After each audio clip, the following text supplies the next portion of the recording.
इयत्ता 10वी, विषय विज्ञान आणि तंत्रज्ञान, भाग 2, धडा 5, हरित ऊर्जेच्या दिशेने. ऊर्जा ही आज मानवाची प्राथमिक गरज बनली आहे असे म्हणणे चुकीचे ठरणार नाही. ऊर्जा आपल्याला नैसर्गिक स्रोतातूनही मिळते, मात्र या नैसर्गिक स्रोतांचा आपण योग्य प्रकारे वापर केला तर याचे फायदे सर्व सजीवांना होऊ शकतात. बरं, आता सर्वप्रथम तुम्ही मला ऊर्जा म्हणजे काय ते सांगा. एखाद्या पदार्थात असलेली कार्य करण्याची क्षमता म्हणजेच त्या पदार्थाची ऊर्जा होय. अगदी बरोबर. पदार्थामध्ये असलेली कार्य करण्याची क्षमता हीच त्या पदार्थाची ऊर्जा आहे. ऊर्जा निर्मितीसाठी इंधन आवश्यक असते. एमकेएस पद्धतीत जूल तर सीजीएस पद्धतीत अर्ग हे ऊर्जेचे एकक आहे. यांत्रिक ऊर्जेचे गतिज ऊर्जा आणि स्थितीज ऊर्जा हे प्रकार आहेत. स्थितीज व गतिज ऊर्जा हे ऊर्जेचे प्रमुख 2 प्रकार आहेत. ऊर्जेची विविध रूपे कोणती आहेत ते सांगा बरं. उष्णता ऊर्जा, प्रकाश ऊर्जा, विद्युत ऊर्जा, सौर ऊर्जा, रासायनिक ऊर्जा, अणु ऊर्जा, यांत्रिक ऊर्जा. अगदी बरोबर. ऊर्जेच्या या विविध रूपांमुळे माणूस त्याच्या ऊर्जेची गरज भागवतो. आता आपण ऊर्जा व ऊर्जेच्या वापराविषयी माहिती घेऊ. ऊर्जा आणि ऊर्जा वापर. दैनंदिन जीवनात अनेक कारणांसाठी ऊर्जा वापरली जाते. ऊर्जा ही मानवाची प्राथमिक गरजच बनली आहे असे म्हणणे चुकीचे ठरणार नाही. यांत्रिक ऊर्जा, रासायनिक ऊर्जा, ध्वनी ऊर्जा, प्रकाश ऊर्जा, उष्णता ऊर्जा अशा विविध ऊर्जांचा आपण दैनंदिन जीवनात वापर करत असतो. ऊर्जेचा महत्त्वाचा गुणधर्म म्हणजे ऊर्जेचे एका रूपातून दुसऱ्या रूपात रूपांतरण करता येते. या गुणधर्मामुळे आपण ऊर्जेचा विविध प्रकारे वापर करू शकतो. याआधी आपण ऊर्जा व ऊर्जेच्या विविध स्रोतांचा अभ्यास केला आहे.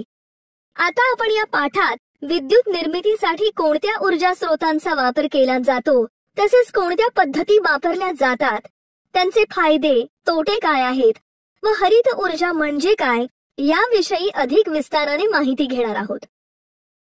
विद्युत ऊर्जा निर्मिती.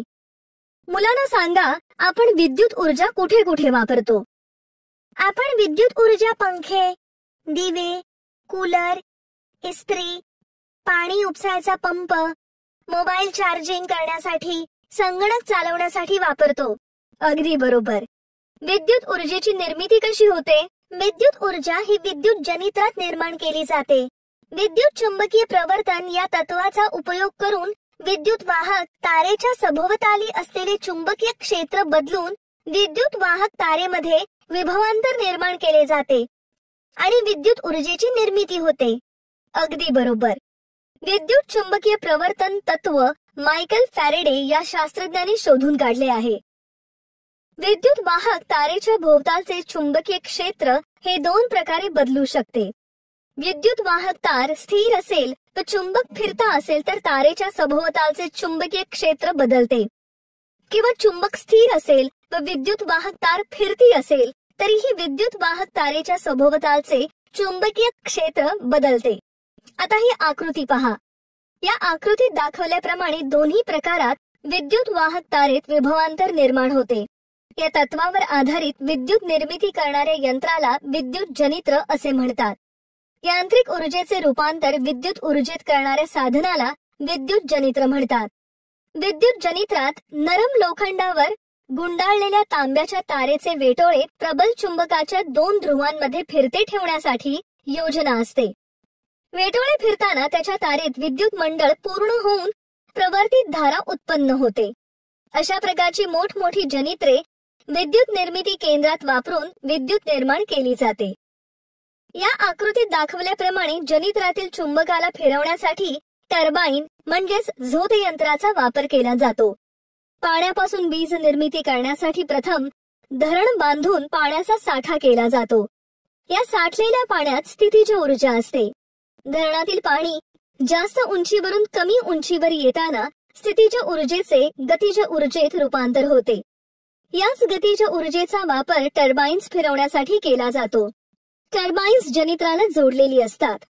पाण्याच्या प्रवाहाने दाब आल्याने टर्बाईन्स फिरू लागतात. पाणी किंवा हवेचा प्रवाह जितका जास्त असेल तितके जलद टर्बाईन चालते. आता ही आकृती पहा. या आकृतीत दाखवल्याप्रमाणे टर्बाइन विद्युत जनित्राला जोडलेले असते. यामुळेच जनित्रातील चुंबक फिरू लागते व विद्युत निर्माण होते. आता ही आकृती पहा. या आकृतीत दाखवल्याप्रमाणे टर्बाइन फिरवण्यासाठी सुयोग्य ऊर्जा स्रोत हे टर्बाइन ते जनित्र ते विद्युत ऊर्जा असा विद्युत निर्मितीच्या प्रवाहाचा प्रवास चालू असतो.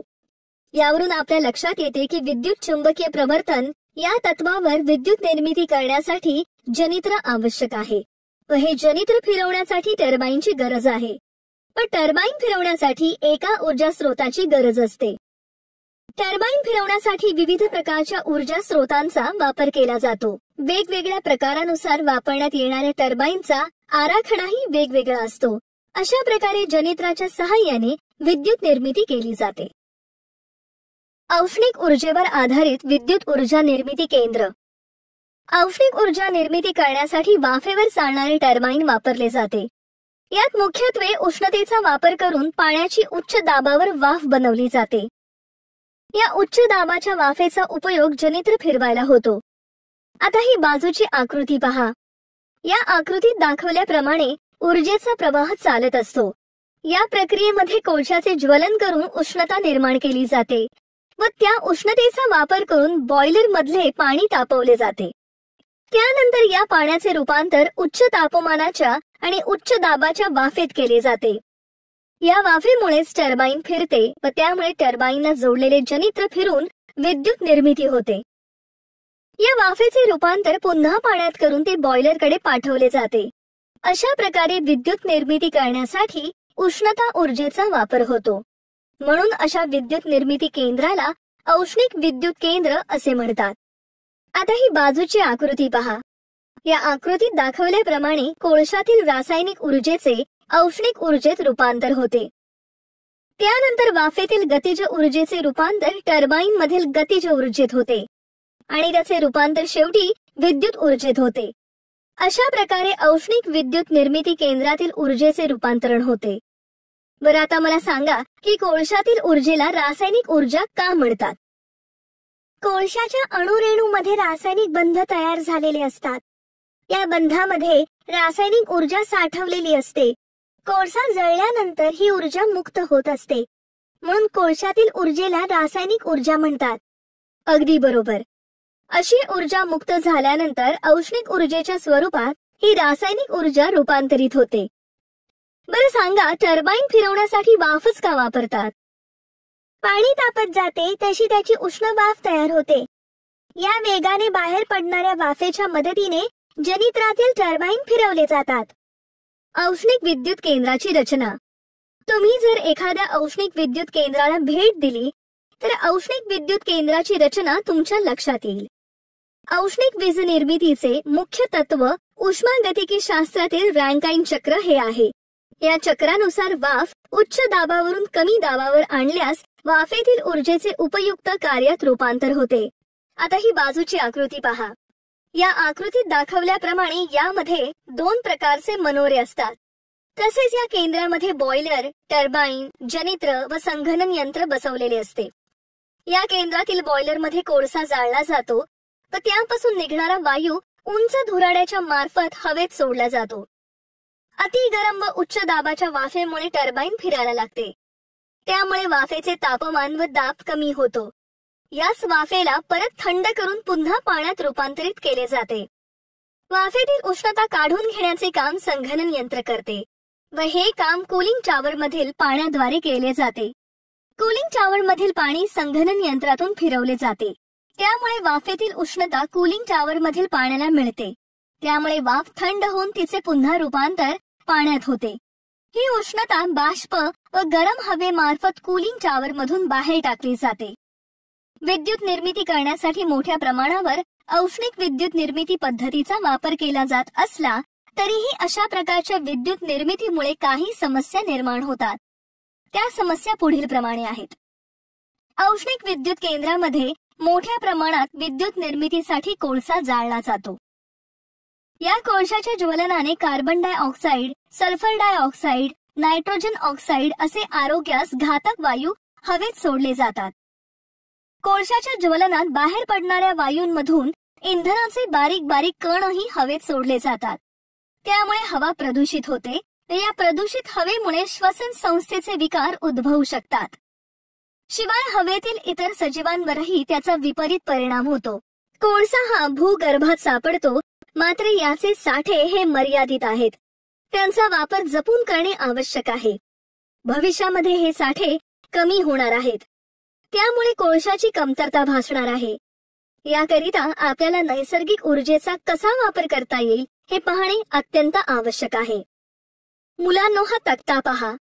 या तक्त्यावरून भारतातील काही प्रमुख औष्णिक विद्युत केंद्रांची मेगावॅट क्षमता किती आहे हे आपल्या लक्षात येईल. अणु ऊर्जेवर आधारित विद्युत ऊर्जा निर्मिती केंद्र. अणुभंजन केल्यानंतर होणाऱ्या स्फोटात प्रचंड ऊर्जा निर्माण होते, त्याला अणु ऊर्जा म्हणतात.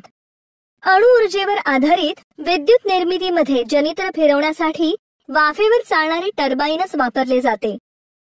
युरेनियम अथवा प्लुटोनियम सारख्या अणूंच्या अणुकेंद्रकाच्या विखंडनातून उष्णता ऊर्जा निर्माण केली जाते. या उष्णता ऊर्जेचा उपयोग करून पाण्यापासून उच्च तापमानाची व दाबाची वाफ निर्माण केली जाते. ही आकृती पहा. या आकृतीत दाखवल्याप्रमाणे अणु ऊर्जा केंद्रामध्ये अणूंच्या विभाजनासाठी अणुभट्टी असते. पाण्यापासून वाफ तयार करण्यासाठी यंत्रणा असते. या वाफेवर चालणारी टर्बाईन असते. त्याच्या मदतीने जनित्र फिरवून विद्युत ऊर्जा मिळवली जाते. अशी अणु ऊर्जा केंद्रात रचना असते. ही आकृती पहा. या आकृतीत दाखवल्याप्रमाणे अणूतील ऊर्जेचे रूपांतर सर्वप्रथम औष्णिक ऊर्जेत होते. त्यानंतर औष्णिक ऊर्जेचे रूपांतर वाफेच्या गतिज ऊर्जेत व वाफेच्या गतिज ऊर्जेचे रूपांतर टर्बाईनच्या व जनित्राच्या गतिज ऊर्जेत होते. त्यानंतर सर्वात शेवटी जनित्राच्या गतिज ऊर्जेचे रूपांतर विद्युत ऊर्जेत होते. अशा प्रकारे अणु ऊर्जेवर आधारित विद्युत तयार केली जाते. बरं, आता तुम्ही मला अणु विखंडनाची प्रक्रिया कशी होते ते सांगा बरं. अणूमध्ये केंद्रकात प्रोटॉन व न्यूट्रॉन असतात. विखंडनाच्या प्रक्रियेत या केंद्रकाचे खंडन होते. हे खंडन नैसर्गिकरित्या किरणोत्सर्ग झाल्यामुळे किंवा इतर न्यूट्रॉन्सचा मारा केल्यामुळेही होते. या खंडनामुळे ऊर्जा मुक्त होते. यालाच अणु ऊर्जा असे म्हणतात. अगदी बरोबर. अणु ऊर्जा निर्मितीमध्ये युरेनियम 235 या अणूवर न्यूट्रॉन्सचा मारा केला की त्याचे रूपांतर युरेनियम 236 या समस्थानिकात होते. युरेनियम 236 समस्थानिक अस्थिर असल्याने त्याचे बेरियम व क्रिप्टॉन यांच्यात विखंडन होते आणि 3 न्यूट्रॉन आणि 200 मेगा इलेक्ट्रॉन व्होल्ट इतकी ऊर्जा बाहेर पडते. या अभिक्रियेमध्ये निर्माण झालेले 3 न्यूट्रॉन अशाच प्रकारे आणखी 3 युरेनियम 235 अणूंचे विखंडन करून ऊर्जा मुक्त करतात. या प्रक्रियेतही निर्माण झालेले न्यूट्रॉन इतर युरेनियमच्या अणूंचे विखंडन करतात. अशा प्रकारे अणु विखंडनाची ही साखळी प्रक्रिया चालू राहते. अणु ऊर्जा केंद्रात ही साखळी प्रक्रिया नियंत्रित पद्धतीने घडवून आणली जाते व यात निर्माण झालेल्या उष्णता ऊर्जेच्या सहाय्याने विद्युत निर्मिती केली जाते. आता ही आकृती पहा. या आकृतीत दाखवल्याप्रमाणे केंद्रकीय विखंडन घडून येते. आता हा आराखडा पहा. या दाखवल्याप्रमाणे प्रक्रिया होऊन निर्मिती केली जाते. अणु ऊर्जा विद्युत निर्मितीमध्ये कोळसा वापरत नाहीत. त्यामुळे वायू प्रदूषण होत नाही. भरपूर प्रमाणात अणु इंधन उपलब्ध झाले तर अणु विद्युत ऊर्जा हा ऊर्जेचा चांगला स्रोत आहे. मात्र यामध्येही काही समस्या उद्भवतात. तर आता आपण त्या समस्यांविषयी माहिती जाणून घेऊया. अणु ऊर्जेच्या समस्या. अणु ऊर्जा निर्मिती केंद्रामध्ये आण्विक इंधनाचे अणु विखंडन झाले की धोकादायक अशी आण्विक प्रारणे बाहेर पडतात. अणु ऊर्जा निर्मितीत तयार होणाऱ्या आण्विक कचऱ्याची विल्हेवाट लावणे ही कठीण समस्या आहे. आण्विक प्रारणे बाहेर पडत असताना जर अपघात झाला तर मोठ्या प्रमाणात जीवितहानी होऊ शकते. या सर्व समस्या आहेत. नैसर्गिक वायू ऊर्जेवर आधारित विद्युत केंद्र. नैसर्गिक वायूच्या ज्वलनामुळे उच्च तापमान व दाब निर्माण होतो. या उच्च तापमानामुळे व दाबामुळे जो वायू निर्माण होतो त्या वायूने टर्बाईन फिरवून विद्युत निर्मिती करण्यात येते. ही आकृती पहा. यात दाखवल्याप्रमाणे नैसर्गिक वायू ऊर्जेवर आधारित विद्युत केंद्रामध्ये रचना असते. आता आपण यात ऊर्जेचे रूपांतरण कसे होते ते पाहू. या आकृतीत दाखवल्याप्रमाणे विद्युत संचाचे 3 भाग असतात. कॉम्प्रेसरच्या मदतीने ज्वलन कप्प्यामध्ये उच्च दाबाची हवा सोडली जाते. त्या ठिकाणी नैसर्गिक वायू एकत्र येऊन त्याचे ज्वलन केले जाते. त्यानंतर या कप्प्यातून येणारा अति उच्च दाबाचा व तापमानाचा वायू टर्बाईनची पाती फिरवतो. टर्बाईनला जोडलेले जनित्र फिरते व विद्युत निर्मिती होते. आता ही आकृती पहा. नैसर्गिक वायूवर आधारित विद्युत निर्मिती केंद्रात टप्प्याटप्प्याने होणारे ऊर्जा रूपांतर या आकृतीत दिले आहे. यानुसार नैसर्गिक वायूच्या ज्वलनाने गतिज ऊर्जा निर्माण होते. त्यामुळे टर्बाईनमध्ये गतिज ऊर्जा निर्माण होऊन विद्युत ऊर्जा निर्मिती होते. आता ही आकृती पहा. आकृतीत दाखवल्याप्रमाणे हवेतील वायूचे ज्वलन होते. त्यामुळे गतिज ऊर्जा निर्माण होऊन टर्बाइन्स मध्ये गतिज ऊर्जा निर्माण होते व जनित्रात विद्युत ऊर्जा निर्माण होते. नैसर्गिक वायू ऊर्जेवर आधारित विद्युत केंद्राचे फायदे. कोळशावर चालणाऱ्या विद्युत निर्मिती संचापेक्षा नैसर्गिक वायू ऊर्जेवर आधारित विद्युत केंद्राच्या संचाची कार्यक्षमता ही खूप जास्त असते. तसेच ते कमी प्रदूषणकारी असते. वायूमध्ये सल्फर नसते. त्यामुळे या वायूच्या ज्वलनातून प्रदूषण कमी प्रमाणात होते. अशा प्रकारे या विद्युत केंद्राचे फायदे आहेत. आपल्या जीवनात ऊर्जेचा वापर हा खूप आवश्यक आहे. मात्र आपण नेहमी ही गोष्ट लक्षात ठेवायला पाहिजे की आपल्याला ऊर्जेची जेवढी गरज आहे तेवढाच ऊर्जेचा वापर केला पाहिजे. मुलांनो, खालील तक्त्यात भारतातील काही प्रमुख नैसर्गिक वायूवर आधारित विद्युत केंद्रांमध्ये किती विद्युत निर्मिती क्षमता आहे ते दिले आहे. विद्युत निर्मिती प्रक्रिया व पर्यावरण. आपल्याला माहित आहे की कोळसा, नैसर्गिक वायू यांसारखी खनिज इंधने किंवा युरेनियम अथवा प्लुटोनियम सारखी आण्विक इंधने वापरून निर्माण केलेली विद्युत ही आपली गरज भागवते. मात्र या स्रोतांपासून निर्माण केलेली विद्युत पर्यावरणाची हानी मोठ्या प्रमाणात करते. कारण या ऊर्जा स्रोताच्या वापरामुळे पर्यावरणावर घातक परिणाम होतात. हे दुष्परिणाम पुढील प्रमाणे आहेत. कोळसा, नैसर्गिक वायू यांसारख्या खनिज इंधनांचे ज्वलन होत असताना काही घटक वायूंची आणि कणांची निर्मिती होऊन ते हवेत मिसळतात. त्यामुळे हवा प्रदूषित होते. तसेच इंधनाच्या अपूर्ण ज्वलनामुळे कार्बन मोनॉक्साईड तयार होऊन सजीवांचे आरोग्य धोक्यात येते. तसेच हवेतील कार्बन डायऑक्साईडचे प्रमाण वाढले की तापमान वाढते. पेट्रोल, डिझेल, कोळसा यांच्या ज्वलनामुळे नायट्रोजन ऑक्साईड बाहेर पडतो. त्यामुळे आम्लवर्षा होते. तसेच जीवाश्म इंधनाच्या अपूर्ण ज्वलनातून निर्माण होणारे धुरातील कण हवेचे प्रदूषण करतात. त्यामुळे श्वसनाचे विकार होतात. या अगोदर आपण अभ्यासले आहे की जीवाश्म इंधने मानवाच्या अनेक गरजा पूर्ण करतात. परंतु जीवाश्म इंधन तयार होण्यासाठी लाखो वर्षे लागतात. कोळसा, खनिज तेल म्हणजेच पेट्रोल, डिझेल किंवा नैसर्गिक वायू या जीवाश्म इंधनांचे साठे खूप मर्यादित आहेत. हे साठे संपणार आहेत. ज्या वेगाने मानव या इंधनांचा वापर करत आहे त्यावरून असे लक्षात येते की कोळशाचे पूर्ण जगातले साठे हे येत्या 200 वर्षात संपून जातील. तर नैसर्गिक वायूचे साठे हे 200 ते 300 वर्षात संपून जातील.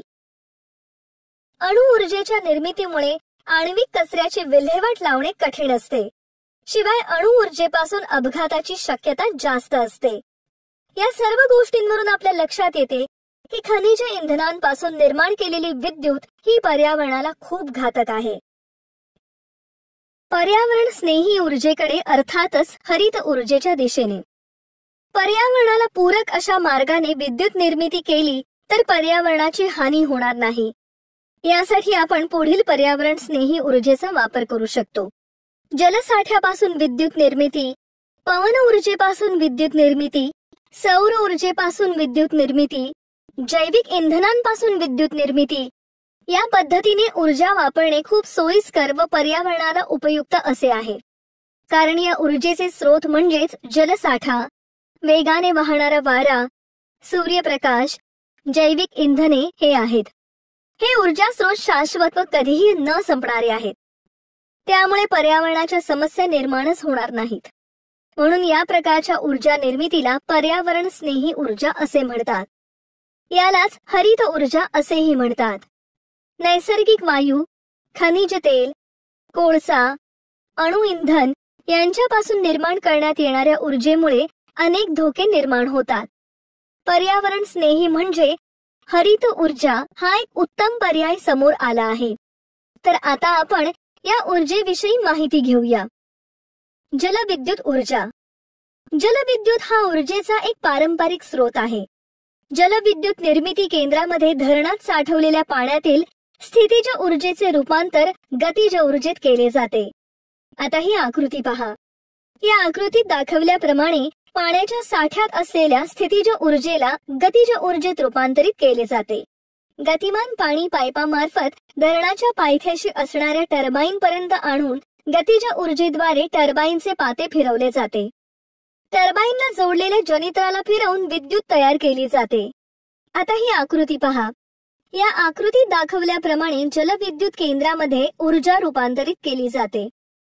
आकृतीत दाखवल्याप्रमाणे साठवलेल्या पाण्यात स्थितीज ऊर्जा असते. पाण्याच्या वाहत्या स्थितीत स्थितीज ऊर्जेचे रूपांतर गतीज ऊर्जेत होते. त्यानंतर टर्बाईन मधील चक्राची पाती फिरू लागतात व गतीज ऊर्जेचे रूपांतर विद्युत ऊर्जेत होते. आता हा जलविद्युत निर्मिती केंद्राचा आराखडा पहा. यामध्ये धरणाच्या एकूण उंचीच्या जवळपास मध्यभागापासून म्हणजेच बिंदू बी पासून पाणी टर्बाईन पर्यंत पोहोचवले जाते. त्या ठिकाणी गतीज ऊर्जा निर्माण होऊन गतीज ऊर्जेचे रूपांतर विद्युत ऊर्जेत होते. आता तुम्ही मला सांगा की वरील आकृतीमध्ये बिंदू बी च्या संदर्भात किती पाण्याच्या स्थितीज ऊर्जेचे रूपांतर विद्युत ऊर्जेमध्ये होईल? जलविद्युत केंद्रातील झडप उघडली की बी या बिंदूपासून पाणी अतिशय तीव्र गतीने वाहू लागेल. हे पाणी जेवढ्या गतीने वाहू लागेल तेवढ्या गतिमान पाण्याची स्थितीज ऊर्जा ही गतीज ऊर्जेत रूपांतरित होईल. बरं आता सांगा, टर्बाईन पर्यंत पाणी नेणारी मार्गिका बिंदू ए ठिकाणापासून सुरू झाली तर विद्युत निर्मितीवर काय परिणाम होईल? तर पाणी जास्त वेगाने वाहू लागेल. मात्र पाण्याची पातळी ए बिंदूच्या खाली जाताच विद्युत निर्मिती थांबेल. बरं आता सांगा की टर्बाईन पर्यंत पाणी नेणारी मार्गिका बिंदू सी या ठिकाणापासून सुरू झाली तर विद्युत निर्मितीवर काय परिणाम होईल? सी हा बिंदू खालच्या पातळीवर आहे, त्यामुळे पाणी जोराने वाहणार नाही आणि टर्बाईनची पाती योग्य गतीने फिरणार नाहीत. छान. जलविद्युत केंद्राबाबत आपल्याला एक गोष्ट लक्षात घ्यावी लागेल की जलविद्युत केंद्रामध्ये कोणत्याही प्रकारच्या इंधनाचे ज्वलन होत नाही. त्यामुळे प्रदूषणही होत नाही. परंतु मोठ्या धरणांमुळे होणारे लोकांचे विस्थापन तसेच त्यामुळे पाण्याखाली जाणारी जंगले, सुपीक जमीन, सजीव सृष्टीवर होणारा विपरीत परिणाम या सर्व कारणांमुळे जलविद्युत केंद्रे ही पर्यावरण स्नेही आहेत किंवा नाहीत हे नेहमीच वादाचे ठरले आहे. जलविद्युत निर्मितीचे काही फायदे. जलविद्युत केंद्रामध्ये इंधनाचे ज्वलन होत नाही, त्यामुळे प्रदूषणही होत नाही. धरणामध्ये योग्य पाण्याचा साठा असेल तर आपल्याला आवश्यक वाटेल तेव्हा आपण वीज निर्मिती करू शकतो. वीज निर्मितीसाठी जरी धरणातील पाण्याचा वापर झाला तरी पावसामुळे धरण पुन्हा भरल्यास वीज निर्मिती सुरू राहते. हे जलविद्युत निर्मितीचे फायदे आहेत. जलविद्युत निर्मिती समोरील काही प्रश्न. धरणात मोठ्या प्रमाणात पाणी साठवले जाते, त्यामुळे जमीन पाण्याखाली जाऊन तेथील गावे विस्थापित होऊ शकतात. त्यामुळे त्या ठिकाणी राहणाऱ्या लोकांच्या पुनर्वसनाचा प्रश्न निर्माण होतो. तसेच धरणामध्ये पाणी साठून राहण्यासाठी पाणी अडवले जाते, त्यामुळे पाण्यात राहणाऱ्या सजीव सृष्टीवर त्याचा विपरीत परिणाम होतो. अशा प्रकारे जलविद्युत निर्मितीमुळे विविध प्रश्न निर्माण होतात. मुलांनो, खालील तक्त्यात भारतातील काही प्रमुख जलविद्युत निर्मिती केंद्रे व त्यांची निर्मिती क्षमता किती आहे ते दिले आहे, ते पहा. पवन ऊर्जेवर आधारित विद्युत निर्मिती. वाहत्या वाऱ्यातील गतीज ऊर्जेचे विद्युत ऊर्जेत रूपांतर करणाऱ्या यंत्राला पवनचक्की असे म्हणतात. पवनचक्कीच्या मदतीने वाहत्या वाऱ्यातील गतीज ऊर्जेचे विद्युत ऊर्जेत रूपांतर करता येते. गतीज ऊर्जेचे यांत्रिक ऊर्जेत रूपांतर करून दळण दळणे, पाणी उपसणे अशी कामे फार पूर्वीपासून केली जात होती. आता आपण पवन ऊर्जेपासून विद्युत निर्मिती होताना कोणते टप्पे आहेत ते समजून घेऊ. ही बाजूची आकृती पहा. या आकृतीवरून आपल्या लक्षात येते की वेगाने वाहणारी हवा ही टर्बाईनच्या पात्यावर आदळली की ती पाती फिरतात. टर्बाईनचा अक्ष गती वाढवणाऱ्या गिअर बॉक्सने जनित्राला जोडलेला असतो. फिरणाऱ्या पात्यांमुळे जनित्र फिरते व विद्युत ऊर्जा निर्माण होते. हा आराखडा पहा. या आकृतीत दाखवल्याप्रमाणे पवनचक्कीचा आराखडा असतो. या आकृतीत दाखवल्याप्रमाणे वाहत्या वाऱ्यातील गतिज ऊर्जेचे टर्बाईन मधील गतिज ऊर्जेत रूपांतर होते व विद्युत ऊर्जा निर्माण होते. वेगवेगळ्या क्षमतेची पवन निर्मिती यंत्रे उपलब्ध आहेत. त्यामध्ये 1 किलोवॅट पेक्षा कमी क्षमतेपासून ते 7 मेगावॅट म्हणजे 700 किलोवॅट एवढ्या क्षमतेची पवन यंत्रे आहेत. ज्या ठिकाणी आपल्याला पवन ऊर्जेपासून विद्युत निर्मिती करायची आहे त्या ठिकाणी हवेचा वेग किती आहे यानुसार विशिष्ट क्षमतेची यंत्रे बसवण्यात येतात. पवन ऊर्जेपासून विद्युत निर्मिती करण्यासाठी हवेचा वेग हा त्या ठिकाणी असणाऱ्या भौगोलिक गोष्टीवर अवलंबून असतो. सागरी किनाऱ्यावर हवेचा वेग जास्त असतो. त्यामुळे सागर किनारी पवन ऊर्जेपासून विद्युत निर्मिती करण्यासाठी योग्य परिस्थिती असते. पवन ऊर्जा हा एक उत्तम ऊर्जा स्रोत आहे, परंतु पवनचक्कीच्या सहाय्याने विद्युत निर्मितीसाठी आवश्यक असलेली विशिष्ट वेगाची हवा सर्वत्र उपलब्ध नसते. त्यामुळे याचा उपयोग मर्यादित आहे. आता ही आकृती पहा. या आकृतीत आपल्याला विविध क्षमतेच्या पवनचक्क्या दिसून येतात. या आकृतीवरून लक्षात येते की डाव्या बाजूला समुद्र सपाटीपासूनची उंची मीटर व फूट मध्ये दिलेली आहे. पवनचक्कीच्या पात्याच्या लांबीवर त्यांची वीज निर्मितीची क्षमता अवलंबून असते. पात्याची लांबी जेवढी जास्त तेवढी वीज निर्मितीची क्षमता जास्त असते. पात्याची लांबी वीज निर्मिती क्षमता 1.5 metre 2 kilowatt, 50 metre 2000 kilowatt, 100 metre 6000 ते 7000 किलोवॅट. सौर ऊर्जेवर आधारित विद्युत केंद्र. सूर्यकिरणामध्ये असणाऱ्या प्रकाश ऊर्जेचा वापर करून 2 प्रकारे विद्युत निर्माण करता येते. तर आता आपण त्याविषयी माहिती घेऊया. सूर्यकिरणामध्ये असणाऱ्या ऊर्जेचा वापर करून जनित्र वापरले नाही तरीही सौर घटामध्ये विद्युत तयार करता येते. सौर विद्युत घट सूर्यकिरणातील प्रकाश ऊर्जेचे थेट विद्युत ऊर्जेत रूपांतर करतो. सूर्यकिरणामध्ये असणाऱ्या प्रकाश ऊर्जेचे रूपांतर औष्णिक ऊर्जेत केले जाते व त्याद्वारे टर्बाईनचा वापर करून जनित्र फिरवून विद्युत ऊर्जा तयार केली जाते. अशा 2 प्रकारे सूर्यकिरणात असलेल्या प्रकाश ऊर्जेचा वापर करून विद्युत तयार करता येते. सौर विद्युत घट. सूर्यकिरणातील प्रकाश ऊर्जेचे रूपांतर विद्युत ऊर्जेत करण्याच्या प्रक्रियेला फोटोव्होल्टाईक परिणाम असे म्हणतात. ही प्रक्रिया सौर विद्युत घटामध्ये घडवून आणली जाते. ही विद्युत शक्ती दिष्ट रूपात उपलब्ध होत असते. हे सौर विद्युत घट सिलिकॉन सारख्या अर्धवाहक पदार्थापासून बनलेले असतात. उदाहरणार्थ सिलिकॉनच्या 1 चौरस सेंटीमीटर क्षेत्रफळाच्या एका सौर विद्युत घटापासून 30 मिली अँपिअर एवढी विद्युत धारा आणि 0.5 व्होल्ट इतके विभवांतर मिळते. तर 100 सौर सेंटीमीटर वर्ग क्षेत्रफळाच्या सिलिकॉनच्या एका सौर घटापासून जवळपास 3 अँपिअर म्हणजेच 30 मिली अँपिअर पर सेंटीमीटर वर्ग गुणिले 100 सेंटीमीटर वर्ग बरोबर 3000 मिली अँपिअर बरोबर 3 अँपिअर इतकी विद्युत धारा व 0.5 व्होल्ट एवढे विभवांतर मिळते. या ठिकाणी आपल्याला एक गोष्ट लक्षात ठेवावी लागेल की सौर घटापासून मिळणारे विभवांतर हे त्याच्या क्षेत्रफळावर अवलंबून नसते. आता ही बाजूची आकृती पहा.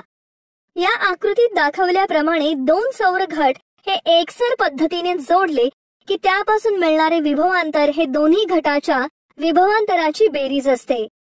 परंतु या एकसर जोडणीपासून मिळणारी विद्युत धारा ही एका घटापासून मिळणाऱ्या विद्युत धारे एवढीच असते. त्यावरून आपल्या लक्षात येते की एकसर पद्धतीने जोडल्यास विद्युत धारेची बेरीज होत नाही. आता ही आकृती पहा. या आकृतीत दाखवल्याप्रमाणे 2 सौर घट समांतर पद्धतीने जोडले की त्यापासून मिळणारी विद्युत धारा ही दोन्ही घटांपासून मिळणाऱ्या विद्युत धारांची बेरीज असते. मात्र या जोडणीपासून मिळणारे विभवांतर हे एका घटापासून मिळणाऱ्या विभवांतरा एवढे असते. म्हणजेच यावरून आपल्या लक्षात येते की समांतर पद्धतीने जोडणी केल्यास विभवांतराची बेरीज होत नाही. आता ही बाजूची आकृती पहा. या आकृतीत दाखवल्याप्रमाणे अनेक सौर विद्युत घट हे एकसर व समांतर पद्धतीने जोडले की आपण आवश्यक तेवढे विभवांतर आणि पाहिजे तेवढे विद्युत धारा असणारे सौर पॅनेल बनवू शकतो. एखाद्या सौर पॅनेल मध्ये प्रत्येकी 100 सेंटीमीटर वर्ग क्षेत्रफळाचे 36 सौर घट एकसर पद्धतीने जोडले की एकूण विभवांतर 18 व्होल्ट व विद्युत धारा 3 अँपिअर इतकी मिळते. असे अनेक पॅनेल एकत्र जोडून मोठ्या प्रमाणात विद्युत ऊर्जा निर्माण करता येते. चांगल्या सौर घटाची कार्यक्षमता ही 15% असते. म्हणजेच एखाद्या सौर पॅनलला 100 वॅट पर सेंटीमीटर वर्ग एवढी प्रकाश ऊर्जा मिळत असेल तर त्या पॅनल पासून मिळणारी विद्युत शक्ती 15 वॅट इतकी असेल. असे अनेक सौर पॅनल एकसर व समांतर पद्धतीने जोडून आपण हवी तेवढी विद्युत धारा व हवे तेवढे विभवांतर मिळवू शकतो. ही बाजूची आकृती पहा. या आकृतीत दाखवल्याप्रमाणे सौर घट हा विद्युत केंद्रातील मूळ घटक आहे. तर अनेक सौर घटक एकत्र जोडून सौर पॅनल बनवता येते आणि अनेक सौर पॅनल हे एकसर पद्धतीने जोडले की स्ट्रिंग बनते. अनेक स्ट्रिंग समांतर पद्धतीने जोडल्या की सौर ॲरे तयार होतात. अशा रीतीने आपल्याला सौर घटांपासून हवी तेवढी विद्युत शक्ती मिळवता येते. सौर घटांचा उपयोग अनेक ठिकाणी करतात. उदाहरणार्थ सौर घटांवर चालणारे गणन यंत्र किंवा सौर विद्युत निर्मिती केंद्र. सौर घटापासून मिळत असणारी विद्युत शक्ती ही दिष्ट असल्याने जी विद्युत यंत्रे ही दिष्ट विद्युत शक्तीवर चालतात म्हणजे LED वर आधारित विजेचे दिवे, त्या ठिकाणी ही ऊर्जा सरळपणे वापरता येते. पण एक गोष्ट लक्षात ठेवावी लागेल की सौर घटांपासून मिळणारी ऊर्जा ही फक्त सूर्यप्रकाश उपलब्ध असतानाच तयार होत असते. त्यामुळे इतर वेळी या ऊर्जेचा वापर करण्यासाठी ही ऊर्जा विद्युत घटांमध्ये साठवून ठेवावी लागते आणि आवश्यकतेनुसार तिचा वापर करावा लागतो. आता ही आकृती पहा. या आकृतीत दाखवल्याप्रमाणे घरगुती वापरात किंवा औद्योगिक वापरात असणारी उपकरणे ही प्रत्यावर्ती विद्युत शक्तीवर चालत असल्यामुळे सौर घटांमध्ये निर्माण केलेल्या आणि बॅटरीमध्ये साठवलेल्या विद्युत ऊर्जेचे रूपांतर इन्व्हर्टर या इलेक्ट्रॉनिक यंत्रणेद्वारे प्रत्यावर्ती विद्युत शक्तीमध्ये करावे लागते. आपण पाहिलं आहे की अनेक सौर पॅनल एकत्र जोडले की आपणास हवी तेवढी विद्युत ऊर्जा तयार करता येते. आता ही आकृती पहा. या आकृतीत दाखवल्याप्रमाणे अशा अनेक पॅनल मार्फत निर्माण झालेली DC शक्ती ही इन्व्हर्टर मार्फत AC शक्तीत रूपांतरित केली जाते. त्यानंतर ट्रान्सफॉर्मरच्या मदतीने ही विद्युत आवश्यक तेवढ्या विभवांतर व विद्युत धारेच्या माध्यमातून विद्युत वितरण जाळ्याद्वारे वितरित केली जाते. अशा प्रकारे विद्युत निर्मिती होत असताना कोणत्याही इंधनाचे ज्वलन होत नाही. त्यामुळे प्रदूषणही होत नाही. परंतु सूर्यप्रकाश हा केवळ दिवसाच उपलब्ध होतो. त्यामुळे सौर विद्युत घट हे फक्त दिवसाच विद्युत निर्मिती करू शकतात. सौर औष्णिक विद्युत केंद्र. कोळसा, अणुऊर्जा यांच्याद्वारे औष्णिक ऊर्जा मिळवून त्याद्वारे विद्युत ऊर्जा निर्माण करता येते. म्हणजेच विद्युत ऊर्जा निर्माण करण्यासाठी सूर्यप्रकाशापासून औष्णिक ऊर्जा वापरता येते. आता ही बाजूची आकृती पहा. या आकृतीत दाखवल्याप्रमाणे सूर्यप्रकाश एकत्रित करण्यासाठी परावर्तकाचा वापर करतात. त्यानंतर सूर्यप्रकाशातील ऊर्जा शोषकाद्वारे शोषून घेतली जाते. त्यानंतर वाफेवर चालणाऱ्या टर्बाईनच्या मदतीने व विद्युत जनित्रांच्या मदतीने विद्युत ऊर्जा निर्माण केली जाते. आता हा आराखडा पहा. यात दाखवल्याप्रमाणे विद्युत निर्माण करण्यासाठी सूर्यकिरण परावर्तित करणारे अनेक परावर्तक वापरले जातात व त्याद्वारे सूर्यकिरण मनोऱ्यावरील एका शोषकावर केंद्रित केले जातात. त्यामुळे तिथे उष्णता ऊर्जा तयार होते. या उष्णतेच्या मदतीने पाण्याचे रूपांतर वाफेत केले जाते व टर्बाईन आणि जनित्र फिरवले जाऊन विद्युत ऊर्जा निर्माण केली जाते. अशा प्रकारे सौर ऊर्जेच्या सहाय्याने औष्णिक विद्युत तयार केली जाते. विद्युत ऊर्जा ही आज सर्वच ठिकाणी उपयोगात आणली जाते. औद्योगिक क्षेत्र, घरगुती वापर, वैद्यकीय क्षेत्र अशा अनेक क्षेत्रात विद्युत ऊर्जा उपयोगी पडत आहे. मुलांनो, जगामध्ये विद्युत ऊर्जा निर्माण करण्यासाठी जे ऊर्जा स्रोत वापरले जातात ते स्रोत व त्या स्रोतांचे जागतिक स्तरावर व भारतात आढळून येणारे प्रमाण खालील तक्त्यात दाखवले आहे. ते पहा. आज आपण या पाठामध्ये ऊर्जेचा वापर, विद्युत ऊर्जा निर्मिती याविषयी माहिती करून घेतली. तसेच विद्युत निर्मिती व पर्यावरण यांचा संबंध, औष्णिक ऊर्जा, अणुऊर्जा, नैसर्गिक वायू ऊर्जा, जलविद्युत ऊर्जा, पवन ऊर्जा, सौर ऊर्जा, सौर औष्णिक ऊर्जा याविषयी अधिक विस्ताराने माहिती मिळवली आहे.